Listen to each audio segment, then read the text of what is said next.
अब हम बात करेंगे फाइलम आर्थ्रोपोडा। तो फाइलम आर्थ्रोपोडा की बात कर लेते हैं। इसमें जो एनिमल्स हैं वो क्या होंगे, इसमें भी क्या होगा, जो एनिमल्स होंगे वो क्या होंगे, ट्रिप्लोब्लास्टिक होंगे, बाइलेटरली होंगे, ठीक है, सिमेट्रिकल होंगे, और उसके बाद अगर बात करते हैं तो ये सेगमेंटेड एनिमल्स होंगे, ठीक है।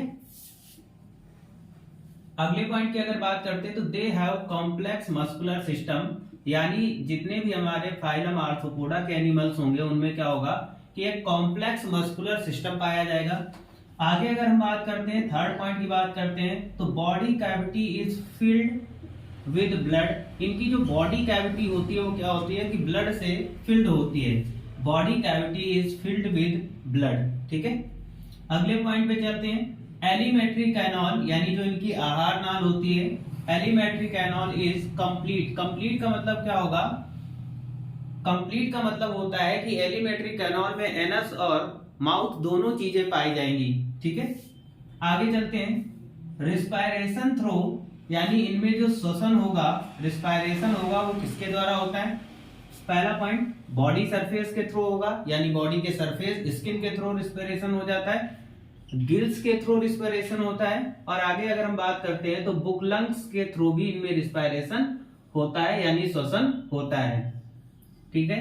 तो इसमें रिस्पिरेशन किसके किसके थ्रू होता है, तो बॉडी सरफेस के थ्रू, गिल्स के थ्रू और बुक लंग्स के थ्रू होता है। सेक्सेस आर यूजुअली सेपरेट, मतलब क्या होगा, इसमें मेल और फीमेल अलग अलग होंगे, सेपरेट होंगे। ट्रू नेफ्रीडिया एब्सेंट, यानी इसमें जो एक्सक्रेटरी, जो पहले हम अगर बात करें अदर फाइलम में नेफ्रीडिया क्या था, एक एक्सक्रेटरी ऑर्गन्स का काम करता था, यानी एक्सक्रेटरी यानी वेस्ट प्रोडक्ट इसी के थ्रू निकलते थे। लेकिन आर्थ्रोपोडा में क्या होगा कि नेफ्रीडिया हमारा एब्सेंट होगा और नेफ्रीडिया की जगह एक्सक्रेटरी चीजें कुछ पाई जाएंगी, यानी एक्सक्रिएशन किसके द्वारा होता है, तो ये मालपिगियन ट्यूब्यूल्स के थ्रू, ठीक है, मालपिगियन ट्यूब्यूल्स के थ्रू, यानी फाइलम आर्थ्रोपोडा में जो हमारा एक्सक्रिएशन होगा वो हमारा क्या होगा, नेफ्रीडिया के द्वारा ना होकर के मालपिगियन ट्यूब्यूल्स के थ्रू होगा।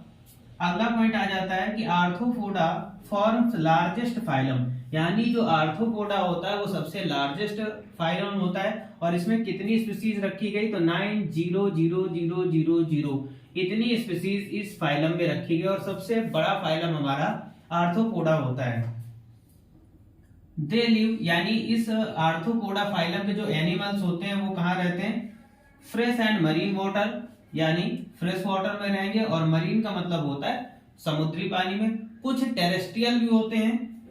एग्जांपल्स की अगर बात कर लेते हैं तो एग्जांपल्स में इसमें स्पाइडर आ जाता है, बटरफ्लाई आ जाता है, बेड बग आ जाता है, और स्कॉर्पियन आ जाता है।